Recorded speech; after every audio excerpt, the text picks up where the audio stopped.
안녕하세요. 저는 미용사입니다. 늘 시간이 있을 때마다 라디오처럼 이 채널의 영상을 틀어놓곤 해요. 저도 꼭 한번 사연을 제보해보고 싶었는데 기회가 되어서 이렇게 사연을 작성하게 되었습니다. 가방끈도 짧고 글도 잘 못 쓰지만 용기 내서 신청해보았네요. 따뜻한 시선으로 이야기 들어주셨으면 좋겠습니다. 전 기억이 안 나는 어린 시절부터 늘 혼자였어요. 엄마는 저를 두고 밖에 놀러 갔기 때문에 어린 전 앙앙 울었지요. 옆집 아줌마의 신고로 경찰이 집에 왔던 적도 있었답니다. 젊은 여자가 아이를 낳고 맨날 밖에 나돌아다닌다고 동네 사람들은 엄마 흉을 봤어요. 아빠는 알코올 중독자에 항상 다른 여자를 만나느라 집에 들어오지도 않았답니다. 심지어 저를 보고 네 엄마를 닮아서 못생긴 게 재수없다며 손가락질을 했던 적도 있었어요. 부모님한테도 사랑을 못 받은 저는 항상 의기소침하고 자신감이 없었지요. 거울을 볼 때면 아빠의 말이 떠올라서 고개를 떨구며 눈물을 뚝뚝 흘렸고요. 그렇게 저희 어린 시절과 10대 시절은 고독감과 외로움, 그리고 애정 결핍으로 범벅이 되었답니다. 학교를 제대로 다니지도 못했어요. 매일 옷을 꼬질꼬질하게 입고 어두운 기운이 팍팍 묻어 있으니 친구들은 저를 싫어했답니다. 그때는 촌지를 안 주면 학생들을 차별하는 선생님들이 많았어요. 운이 안 좋았던 저는 그런 선생님에 반해 배정되었지요. 선생님이 오히려 왕따 주동을 하더라고요. 급식비도 안 내는 어떤 한 아이 때문에 너네들 먹을 음식이 줄어든다고 하면서요. 당연히 저는 엄청난 욕을 먹고 손가락질을 당했죠. 그때 생긴 대인기피증 때문에 고등학교에 올라가서는 자퇴를 하게 되었답니다. 그때쯤 되니 엄마는 술집에서 일하느라 어린 저를 집에 두고 일 나가셨다는 것을 알게 되었어요. 그게 그렇게 싫더라고요. 난 왜 평범하게 살 수 없는 건지에 대한 생각이 끊이질 않았답니다. 엄마가 그러더라고요. 참을 만큼 참았다. 이제 너도 고등학생이고 네 살 길 알아서 찾아가. 나도 내 인생 살고 싶어. 네 아빠 때문에, 너 때문에 내 인생 발목 잡히고. 엄마라는 사람이 저에게 한 말이었답니다. 그때 당시에는 기술이 최고였어요. 공부해서 먹고 살 머리도 아니고 심지어 공부에 질색팔색하는 저였기 때문에 어떻게라도 기술을 배워 먹고 살아야 했습니다. 아빠도 없고 엄마에게는 버림받았으니까요. 만만한 게 미용기술이었어요. 고등학교를 자퇴해서 미용학교에 갈 수 없으니 작은 동네 미용실에서 보조 역할로 취업을 해서 밑바닥부터 차근차근 머리를 배웠답니다. 얻어맞은 적도 많았고 하루 종일 김치에 밥 한 그릇 주면서 12시간 넘게 일 시킨 적도 있었어요. 돈도 백도 없는 저는 찍소리 하나 하지 못하고 묵묵히 기술을 배웠죠. 그 사이에 별의별 일이 다 있었죠. 첫 번째 결혼, 1년도 안 되어 이혼. 가족을 빨리 만들고 싶다는 마음에 나쁜 남자를 덥석 물게 된 거고 1년 내내 전신에 멍이 들 때까지 얻어맞으며 살았답니다. 결혼 전에는 몰랐죠. 술만 먹으면 그렇게 개가 되어버린 놈인 줄요. 목숨 걸고 살고 싶다는 마음에 이혼하고 견딜 수 없는 외로움과 고독감에 다시 사랑에 빠진 저는 또다시 결혼하게 되었답니다. 하지만 시댁 쪽에서 아이를 낳길 원했고 자궁에 문제가 있어 임신이 어렵다는 산부인과 의사의 말에 전 두 번째 이혼을 하게 되었답니다. 두 번째는 일방적인 통보였죠. 시모가 미용실에 찾아와서 울 아들 인생 망치지 말고 이혼하라고 이혼 서류가 담긴 봉투로 뺨을 턱턱 때리대요. 부모 없는 애라서 만만하게 보였나 봅니다. 2번의 이혼, 그리고 긴 시간의 미용일. 전 지칠 대로 지쳤어요. 도망가고 싶었습니다. 일만 하며 죽어라 돈을 모았어요. 그리고 그렇게 8년 정도 일하니 배울 건 다 배웠다는 생각이 들더라고요. 다른 동네로 넘어가서 조금 더 기술을 익히고 태어나고 자란 곳이 아닌 외딴 타지에서 작은 미용실을 개업하게 되었습니다. 상처와 아픔으로 물든 옛 동네를 벗어나 새로 시작하고 싶었습니다. 쉽지 않았지요. 작은 동네였으니 왠지 내가 그들 사이에 눈치 없이 낀 것 같은 기분이 들었어요. 그리고 아주머니들은 참 저의 과거에 대해서 궁금해 하시더라고요. 결혼은 했는지, 집안은 뭐 하는 곳인지 등등이요. 결혼은 했었어요. 2번이요. 지금은 이혼했고 혼자 살고 있네요. 그리고 부모님은 안 계셔요.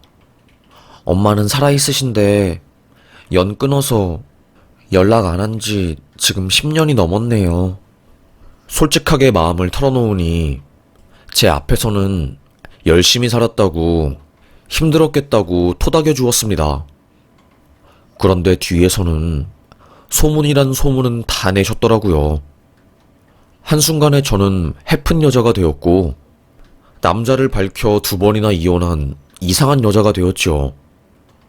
미용실에 간간히 오던 손님들 발길도 뚝 끊기고 저는 돈을 못 버니 맨날 미용실에서 라면 먹으며 손님이 오기를 오매불만 기다렸답니다. 그때 한가한 낮 시간 문이 열리며 위에 달린 종소리가 짤랑짤랑 울리더라고요. 쪽방에서 눈을 붙이고 있던 저는 종소리에 발딱 일어나 손님을 맞이했습니다. 아주 야윈 몸, 툭 치면 날아갈 것 같은 가시고기 같은 체형에 앞머리는 어찌나 길던지 눈을 수더분하게 가렸더라고요. 고개는 푹 숙여서 얼굴은 제대로 보이지도 않았답니다. 어떻게 잘라줄까요? 그냥 짧게 잘라주세요. 눈은 안 보이게. 자리에 앉은 그 학생 머리를 보니 얼마나 오랫동안 머리를 안 감은 건지 비듬에 기름에 궁금하더라고요. 싹둑싹둑 머리를 잘라주며 학생 이렇게 잘생겼는데 왜 머리를 길렀냐고 너무너무 멋있다고 하며 칭찬을 해줬어요. 그때 갑자기 학생이 눈물을 흘리는 겁니다. 고개를 푹 숙인 채 어깨를 들썩였어요.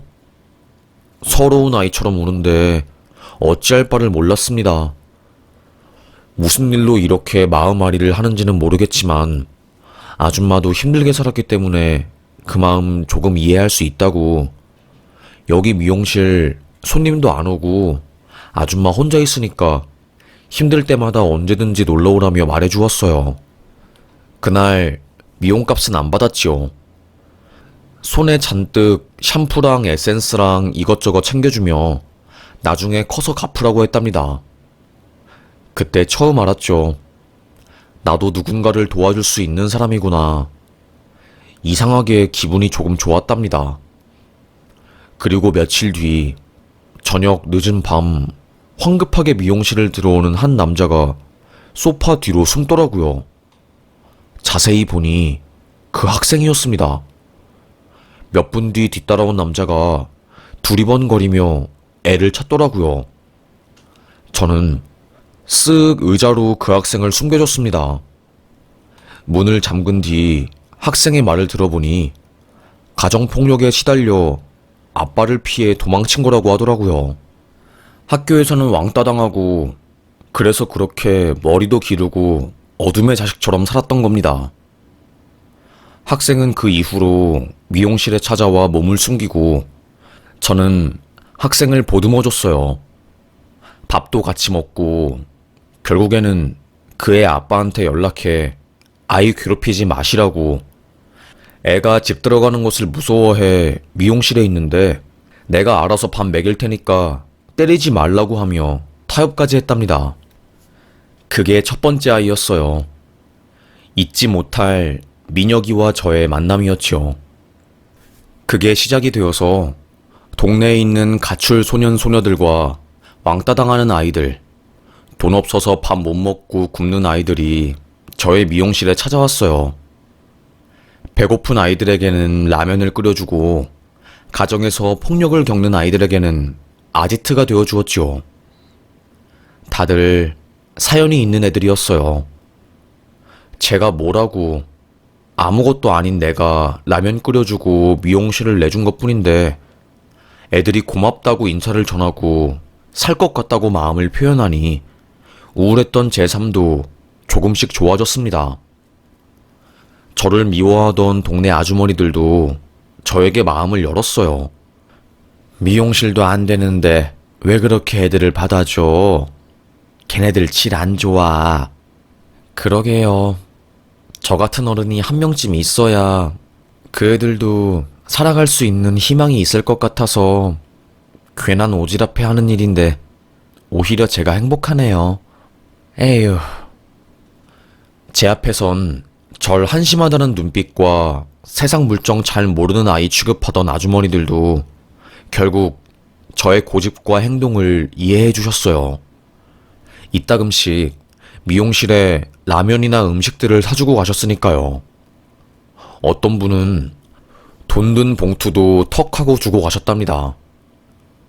어릴 때 받았던 상처들, 두 번의 이혼으로 멍든 마음으로 매일 우울증 약을 달고 살았던 저는 그 녀석들 덕분에 웃으며 미용일을 하게 되었어요. 저의 행동이 소문이 나서 학교 교장 선생님이 찾아와 성금을 건네기도 했고, 동네 경찰서에서 표창장 비슷하게 상을 하나 만들어줘서 건네주기도 했지요. 삶에 의미가 생긴 거였습니다. 외롭고 학교에서 소외된 아이들이 뭉쳐서 서로 친구가 되니까 웃음도 많아졌어요. 아이들은 다시 학교에 들어가서 공부를 한 애들도 있었고, 저에게 미용 기술을 배워 취업한 애들도 있었답니다. 저는 미용 일을 엄청 힘들게 배웠는데 애들한테는 그렇게 알려주기 싫더라고요. 제가 해줄 수 있는 한 다 퍼주고 싶은 엄마의 마음도 들었어요. 고등학교를 무사히 졸업하고 서울로 대학을 간 애들 중에 몇 명은 꽃을 들고 미용실에 찾아오기도 했답니다. 저를 엄마로 부르기도 했어요. 제가 엄마보다 더 좋대나 뭐래나. 하여튼 겉도는 아이들을 배움의 터로 돌려보내 다시 사회의 일원이 될 수 있도록 노력하는 게 꽤나 뿌듯했습니다.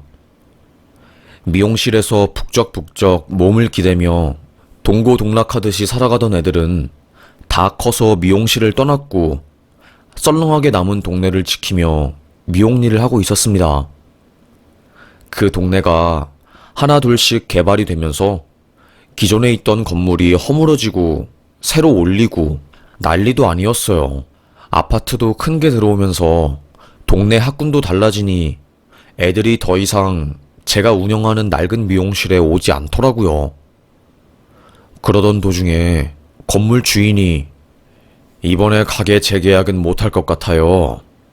원룸촌으로 바꾸려고요. 건물을요. 죄송해요. 오랫동안 여기서 장사하셨는데.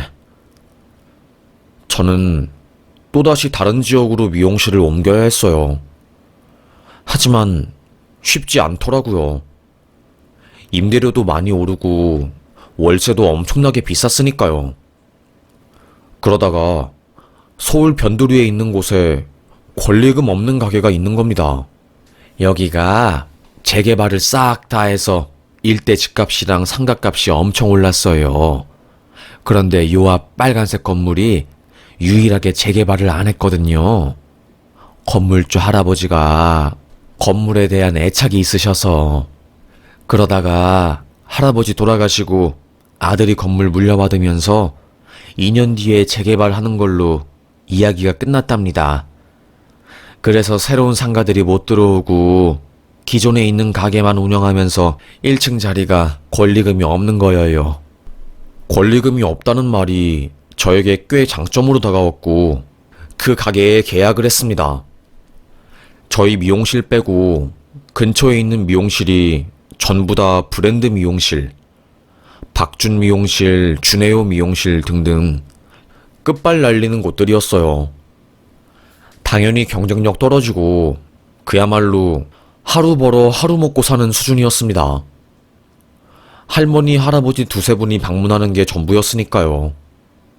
그런데 일이 터져버린 거죠. 그날 이상하게 집에 가기 싫더라고요. 원래도 종종 미용실에서 잠을 자는데 그날도 마찬가지였습니다. 라면을 끓여 먹고 미용실 소파에 이불을 덮고 잠을 잤어요. 근데 갑자기 쾅 하는 소리가 들리더니 미용실 문이 열리대요. 누가 사사삭 들어와서 미용실 돈통을 망치로 팍 하고 치는 소리가 들린 겁니다. 깜짝 놀란 제가 벌떡 일어나서 누구야? 소리를 치니 그 괴한이 들고 있던 물건으로 제 머리를 팍 친 거였죠. 저는 그 자리에서 쓰러져 기절했고요. 눈을 떠보니 응급실이었어요.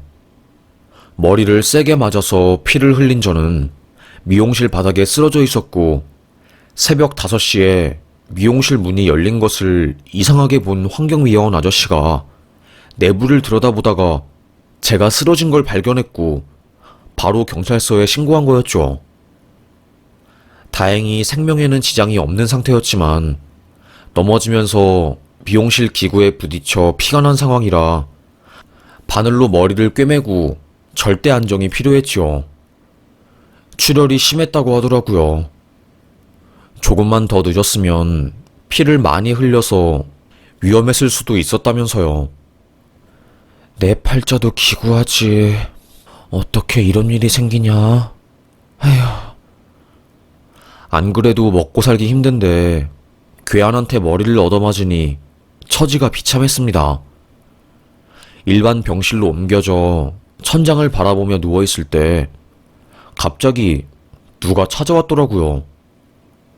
바로 8년 전에 저희 가게에서 라면 먹으며 동고동락하던 가출 소년 중에 한 명인 아이였습니다. 유도 배워서 용인대 갔다고 들었는데 깜짝 놀랐어요. 어떻게 알고 찾아온 거야?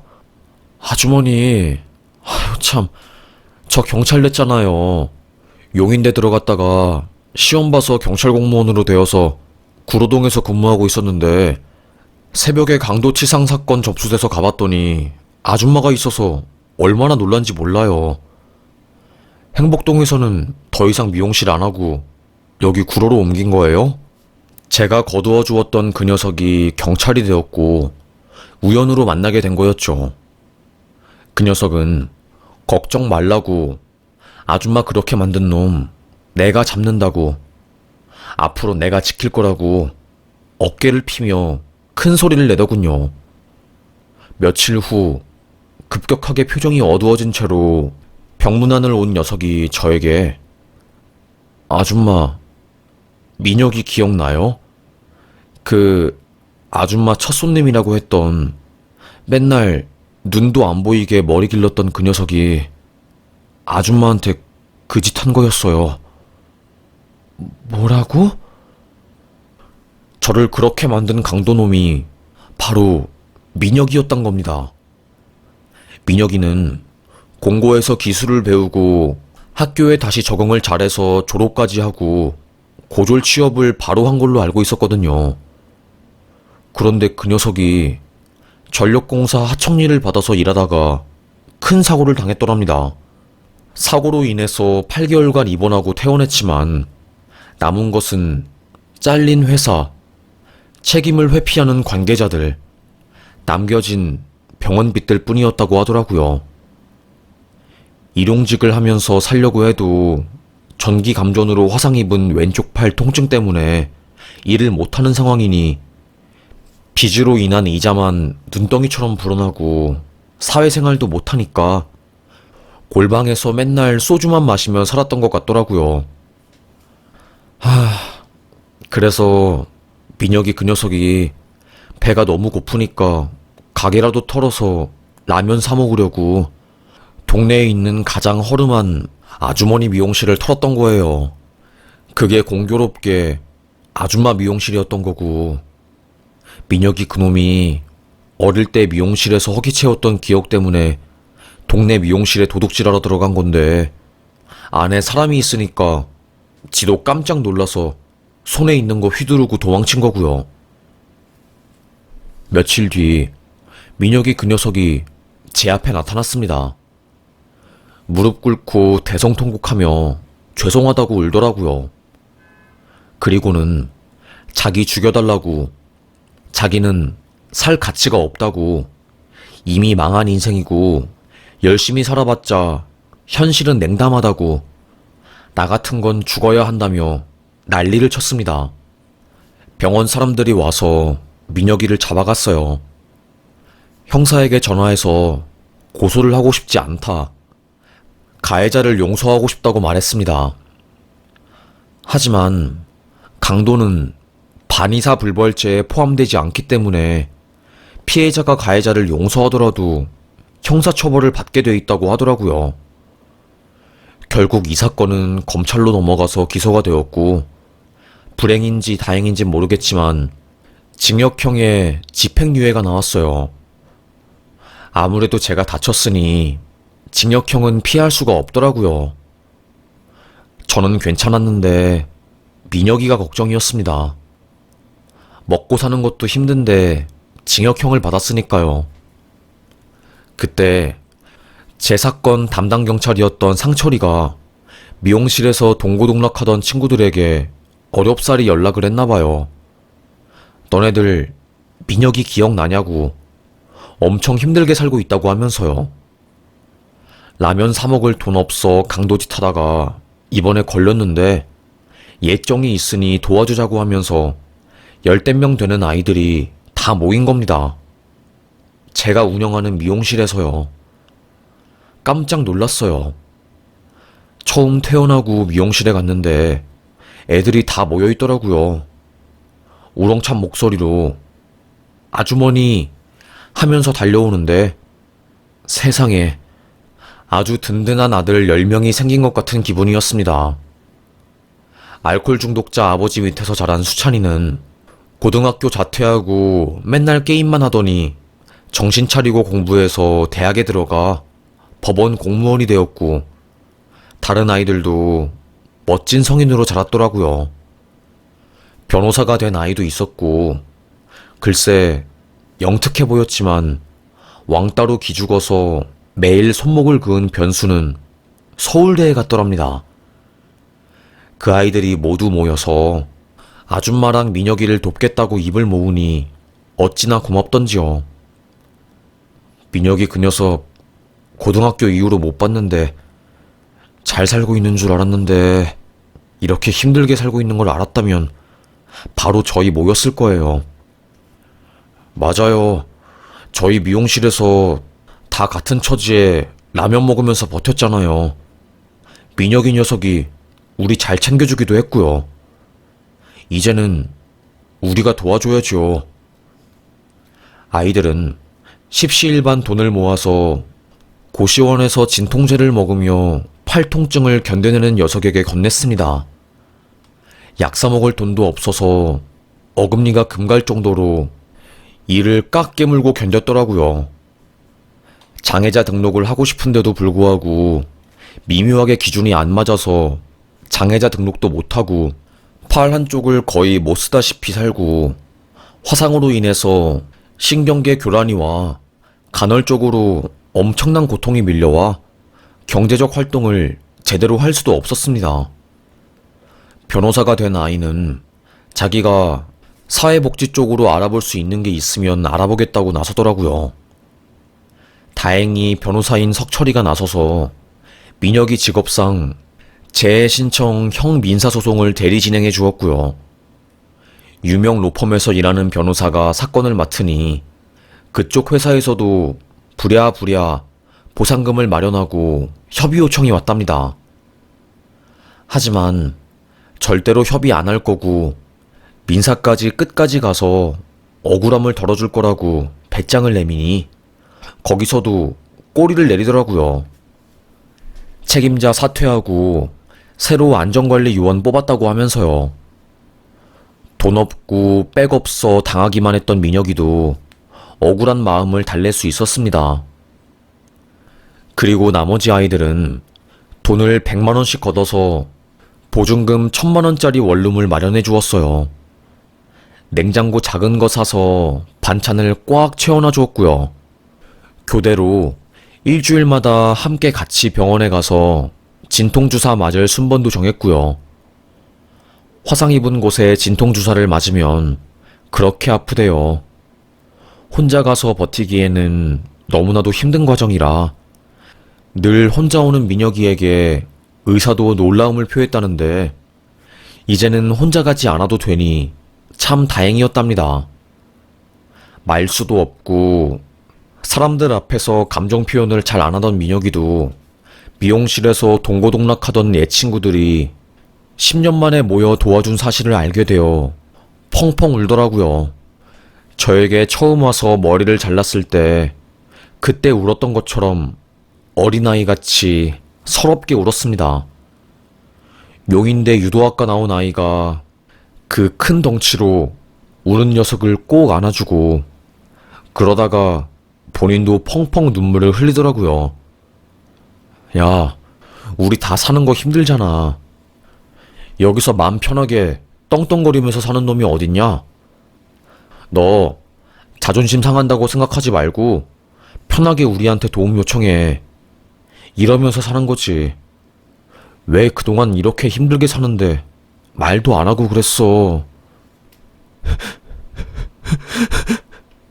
친구들의 도움으로 일자리를 찾았습니다. 저에게도 고맙다고 고개를 숙여 인사를 하더라고요. 아주머니 덕분에 조금 숨통이 트인다고 하면서요.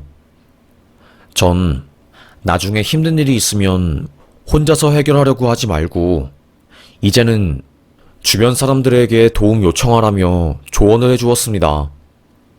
그 이후로 각자 다들 자기 삶에 돌아갔고 저도 역시 치료가 끝난 이후에 미용실 일을 다시 시작했어요. 2년 동안 미용실을 운영하다가 그만두었습니다. 가게를 운영하는 것도 힘들고 적자가 심했지요. 식당에 취업해서 반찬 만들고 설거지하면서 살았어요. 적적하더라고요. 힘들어도 미용실 운영하며 힘들게 사는 아이들 품어주고 사랑 주고 받았던 때가 좋았지요. 이따금씩 생각이 나더라고요. 그러다가 주변에서 혼자 살면 마음도 헛헛하니 달랠 겸 주말에 미용 봉사라도 해보는 게 어때? 미용 일한 지 오래되었다고 들었는데. 고민 끝에 용기 내서 노인회관과 다양한 복지시설에 미용 도우미로 정기적으로 봉사를 하게 되었어요. 사실 저는 사랑하는 것에 대해 큰 두려움이 있거든요. 이혼도 2번 했고 아버지에게 많은 구박을 받았기 때문에 남자가 무섭기도 했어요. 그럼에도 불구하고 항상 외로워서 힘들었는데 봉사를 하다가 정말 너무 괜찮은 분을 만나게 된 거예요. 조심스럽게 연애를 시작하게 되었고 반백의 나이에 새롭게 사랑을 시작하게 되었답니다. 그때 그분이 그러더라고요. 늙어서 혼자 지내는 것보다 둘이 낫지 않겠냐고. 내가 정말로 잘하겠다고요. 시간이 지나 남자 보는 눈이 조금 생긴 저는 용기를 내서 그 청혼을 받았고 결혼을 기약했습니다. 모은 돈도 없고 집도 없고 차도 없지만 여자로서 꼭 하나 해보고 싶은 게 바로 결혼식이었어요. 이미 2번의 이혼을 하긴 했지만 한 번도 웨딩드레스를 입어본 적이 없었거든요. 미용실에 손님으로 오신 분들이 웨딩 사진 찍은 거 보여줄 때면 축하해줄 때도 있었지만 한편으로는 부러웠습니다. 저는 죽기 전에 소원이라도 이루어보자라는 마음으로 결혼식을 준비했어요. 나이 50이었지만요.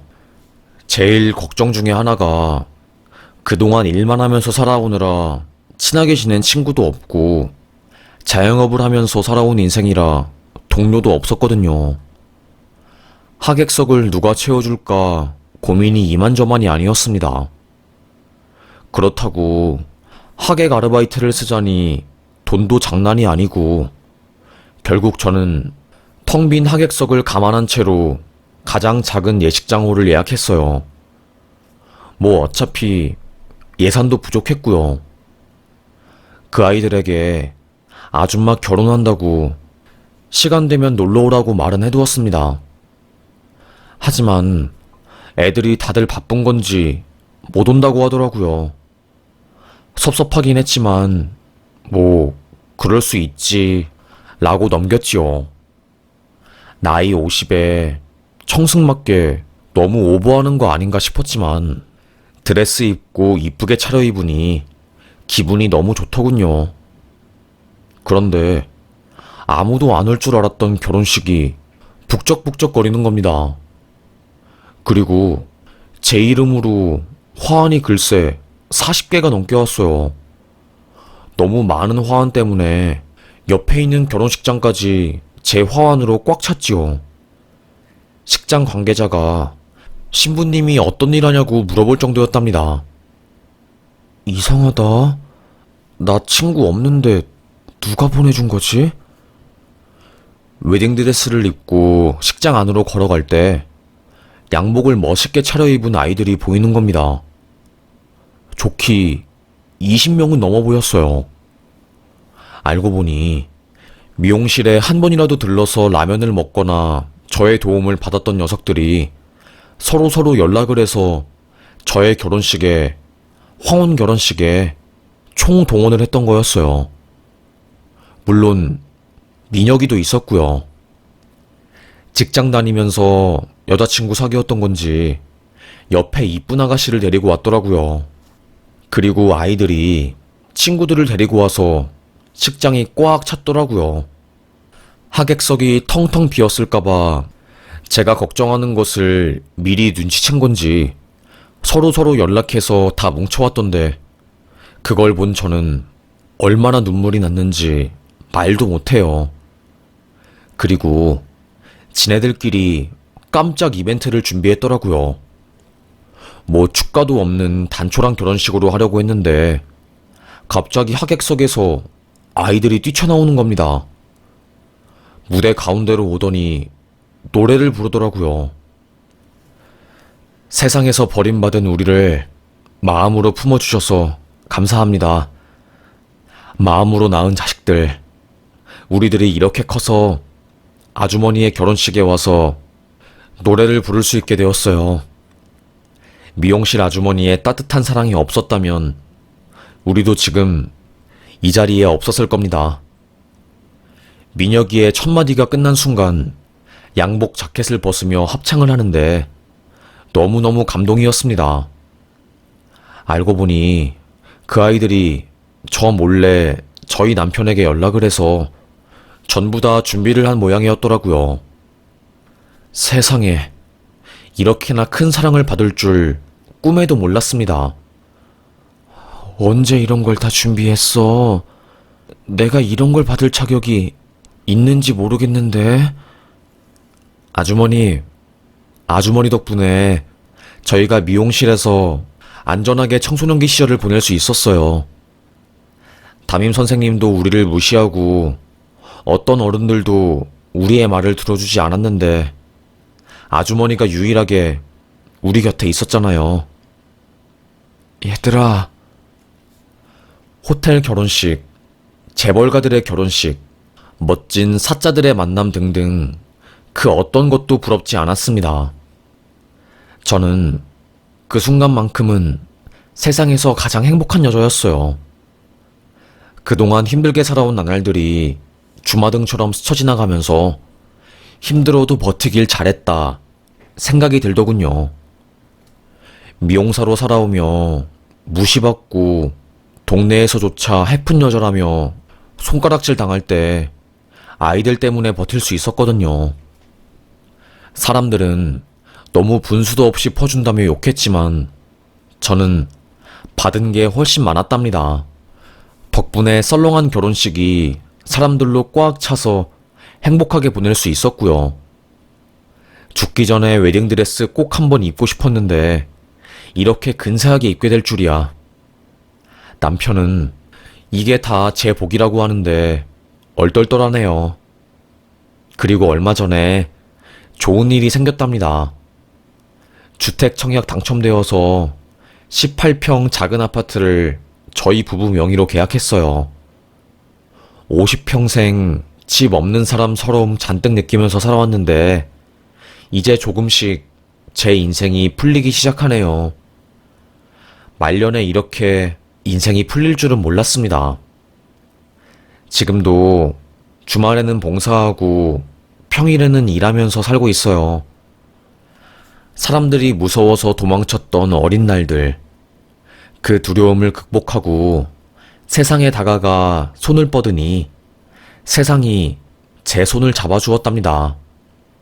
생각한 대로, 말하는 대로 되는 인생은 아니지만 노력하고 행동하다 보니 꿈에 그리던 평범한 인생을 살게 되었네요. 누구는 잘 나가지도 않는 인생인데 뭐가 그렇게 행복하냐고 묻겠지만 어릴 때부터 온갖 학대에 따돌림에 늘 혼자였던 제가 50이 넘어서 뒤늦게 진정한 결혼을 하고 가정을 꾸리고 참 행복하네요. 강도에게 피습당해 응급실에서 피를 흘리며 죽을 뻔했던 정말 아찔했던 그 기억. 그 순간이 시작이 되어 오히려 안 좋은 일을 계기로 좋은 일들이 줄줄이 생겼네요. 이런 게 인생인가 봅니다. 알다가도 모르는 게 우리의 인생이네요. 비록 저는 얼굴이 이쁘지도 않고 가정이 좋은 것도 아니고 돈이 많은 것도 아니지만 저라는 존재는 우리 미용실 아이들에게 가장 소중한 존재랍니다. 나라는 존재가 누군가에게는 가장 사랑스럽고 귀중한 존재라는 사실이 얼마나 저에게 소중하게 와닿는지 모르겠어요. 그래서 저는 오늘도 힘들고 고된 인생이지만 열심히 일하고 봉사하고 마음을 나누며 살려고 합니다. 그게 저의 원동력이네요. 여러분, 우리 모두 사는 게 힘들지만 저를 보세요. 나이 50세, 평범한 행복이라는 것을 거의 처음 느끼며 다시 삶의 의지를 찾게 되었거든요. 여러분도 행복해질 수 있을 거예요. 제가 응원할게요. 그리고 우리 함께 해요. 불공평한 세상이지만 투덜거리기에는 우리의 인생이 너무 기니까요. 그럼 저의 긴 이야기 끝까지 들어주셔서 감사합니다. 저는 사연 여기서 마치겠습니다. 오늘 비가 많이 오는데 조심하시고 오늘도 행복하자고요. 그리고 건강합시다. 감사합니다.